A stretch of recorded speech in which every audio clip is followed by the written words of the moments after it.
You're watching Fox 10 Phoenix now. We're off with a Fox 10 News alert that we are following for you this morning. This is a shooting investigation taking place at an apartment complex near 19th Avenue in Cholla, which is right between Cactus and Peoria. We're now told that a man was found dead and a second man was found on scene and told officers he was involved somehow in this shooting. The area remains shut down as police continue their investigation. So, of course, as soon as we get any additional information throughout the morning, we'll pass that along to you. Other top story on this Thursday, the Arizona State Board of Education stepping in as a Valley School District finds itself millions of dollars in the red. In fact, the Isaac Elementary School District revealing at an emergency meeting last night that it is now just days away from not being able to make payroll. Dominic Newland joins us live now with the details. And what is the future of this district? Good morning, Dom. Good morning. Yeah, this situation is one the Maricopa County Treasurer is calling a total mess. He says it's the biggest screw up that he's seen. So let's talk a little bit about it. The Isaac Elementary School District, they run 12 schools just outside of downtown Phoenix. And currently they're revealing it went more than $12 million over budget in 2024. Now, this includes funds in the wrong accounts, negative account balances, as well as errors on financial reports, just some of the issues being reported. The district superintendent says that he was unaware of the magnitude of this financial crisis, blaming the overspending on an increase of grants, an explanation that the county treasurer isn't buying. Going to deny that they've happened, and it's unfortunate. To be honest with you, it was very shocking to see in December that we were in that far behind financially. Yes, when you see the millions of dollars that we overspent, part of it was we just couldn't keep up with managing the grants. I not believe a single word that Superintendent Ventura said. It does not jive with what we've had in filings with us over time. That's an explanation of why you're out of whack by 200 grand. That is not an explanation why you're out of whack by 20 million. The Isaac School District has been flagged by the Arizona Auditor General for the last 5 years as a financial risk. The department asked the state board to get involved late last month. The board voted to place the district under receivership to oversee and manage its operations. And the district telling Fox 10 day-to-day operations will continue. So right now, it's still not clear if any layoffs, any other changes will be happening. Also, what will be done in order to manage that overspending. Still developing story, a lot of factors at play. We'll, of course, keep you updated as more information does come in. I'll send it back to you this morning. Yeah, a lot of families affected by that one. Dominique, thank you. The family of a man killed at a West Phoenix apartment complex is now speaking out. Yeah, Willie Harvey worked as a security guard at the Phoenix West Apartments near 27th Avenue and Indian School Road. Still unclear if he was responding to a call when he was killed on January 5th. Police say Javonte Harvey and another man got into some sort of altercation. That's when shots were fired, and one of those bullets killed Willie. 3 other people were hurt, and the crime obviously shocking Willie's family. Almost everything he did led with love, and if you didn't believe it, he's still going to be adamant about still, having the same take, leading with love. So the suspect is facing several charges, including first-degree murder. Willie's family is raising money to get him back to Florida for a proper burial. We have a link to their GoFundMe on our website, fox10phoenix.com. Here in the Valley, several businesses are stepping up to help those impacted by the deadly wildfires in California. Yeah, Danielle is joining us live from the North Mountain Brewing Company this morning with what they are doing. Good morning, Danielle. Hi, good morning, guys. Yeah, so this brewing company is right here in Sunny Slope, and they are trying to do whatever they can to be able to help those victims of the fire. They have a very close tie to California. We have Candy here. She's a co-owner with her husband back there. We have your daughter.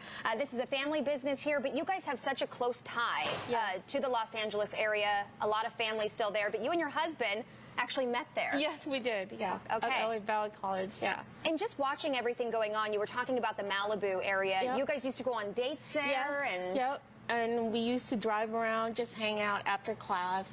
Being a 19-year-old and a 21-year-old, we know that area.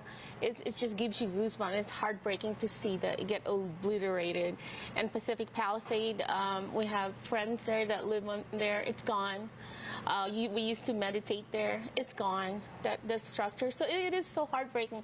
Everybody that lost her. My niece is anxiety. She just had a baby 3 months ago. She has a house in Thousand Oak, and she's an aspiring actress. And that's scary because she said that they're still on alert mode. So she's kind of, her anxiety level is high. So it's heartbreaking. Yeah, and you guys are here. You guys own this brewing company. It's a family business. You have so many great beers, pizzas, everything. So what are you guys doing to step in to help? We want to give the proceeds of the pizza and the beer sales this week to American Red Cross, and we'll donate that. Hopefully will make a difference for some of the families that lost their home, because American Red Cross has done so many, help and support other, people with the devastation. It just affects you so different, all walks of life. So American Red Cross, we believe that they do so much difference. So, and we believe they're, in their costs. So 10% of proceeds all the way up until Sunday is going to go directly to the Red Cross. Yeah. Okay. And what exactly do you guys have here? What can people come in and enjoy? We have pizza. Everything's made fresh. Our head chef, Jackie, she's from New York. So scratch. We do ferment our pizza dough with beer, so that's just very, very unique, but it's more of an upscale gourmet pizza. And then we brew everything on tap here, and then we have seltzer. And I know it's dry January. We also have non-alcoholic beer, because people ask, we have cocktails, wine for some people, but we are a brewery first, and we love pizza. And we also have fried rice, just different kinds of a bunch of different type of things. But everything's made from scratch. We make our own bread, because Jackie it's so fresh when you make your own things, from scratch. But yeah, and really the efforts come together because we're all on the same page. Like, let's do something. Let's make a difference to help people in California with this devastation.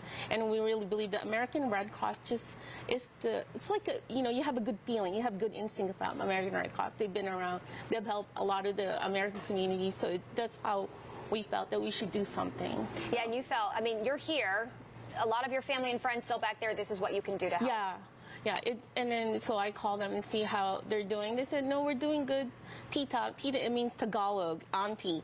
So when I called my niece yesterday, she goes, no, we're so thankful, But there's still people there that really needs help. So we're trying to make that just a small difference, to try to make our contribution, because I have a strong connection in LA. Yeah, no, definitely. So, and Candy, where are you guys located? How do people come in and meet the family and have some delicious beer and pizza with you guys? Sunny Slope. We love the Sunny Slope. We're here 7th Street and Dunlap, and our pizza's homemade, our beer is made here, and we're trying to make the difference in the community. So. Awesome. Thank you so much, and thank you for doing this for the people in California. Wow, it's just completely devastated there, and we really hope your family and friends are all safe. So Candy, thank you so much. Celebration of Dr. King is taking place this evening on the campus of Arizona State University. And joining us this morning is this year's featured speaker, author, and professor, Andre Archie. Good morning, Mr. Archie. Professor Archie. Thank you. Thanks for having me. Yeah, welcome. Thank you. I appreciate it. All right, so you have a brand new book that just came out. I think it was released January 2nd, if my research is correct, entitled... The Virtue of Colorblindness. There we go. See, my research was not as good as I thought. Yeah. Let's get into it. What is this book all about? So this book is about our tradition of colorblindness. Now, we typically think about colorblindness in the context of Martin Luther King, and that's perfectly fine. Martin Luther King sort of embodied a whole tradition that goes back thousands of years. And so what he focused on is character. What that tradition focuses on is character. So my discussion tonight will look at how character informs that idea of colorblindness. And so to be colorblind is to really look at a person's character and not to judge their racial characteristics or ethnicity in terms of what they can do, their capacities, their capabilities, but to look at their character. And so it's that discussion that I talk about in the book and that I'll get into tonight. I think it's so interesting. When we were chatting during the commercial break, you have a history and you're a lot of learning in philosophy and classical philosophy and in Greek philosophy. And we talked about the idea that, like so many times in history, we kind of come full circle in a lot of ways. And you said this idea of seeing people for their character is not a new one. It's not a new one. I mean, you look at Plato, you look at Aristotle. I mean, these are old thinkers, but they're very relevant. And that's what Martin Luther King is talking about.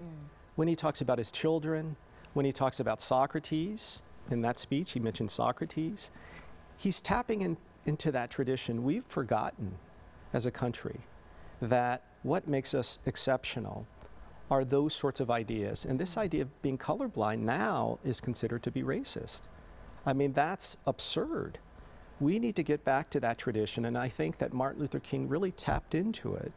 We've just forgotten. And so I'm trying to sort of rehabilitate this noble racial tradition that needs to be discussed in a way that is positive, and I think that Martin Luther King really embodies a lot of that positivity. Professor, do you kind of have an idea or maybe a hypothesis of why that has happened, that kind of juxtaposition of why that thinking has maybe changed here in America?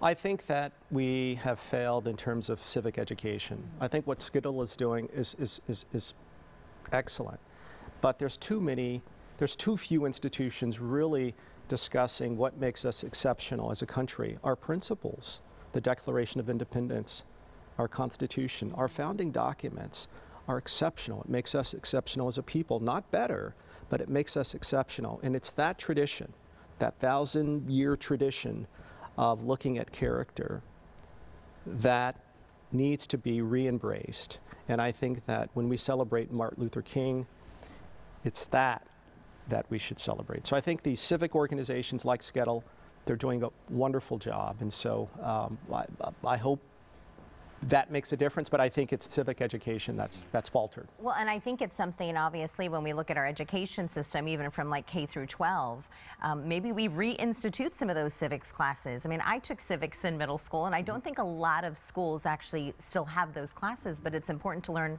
at a young age.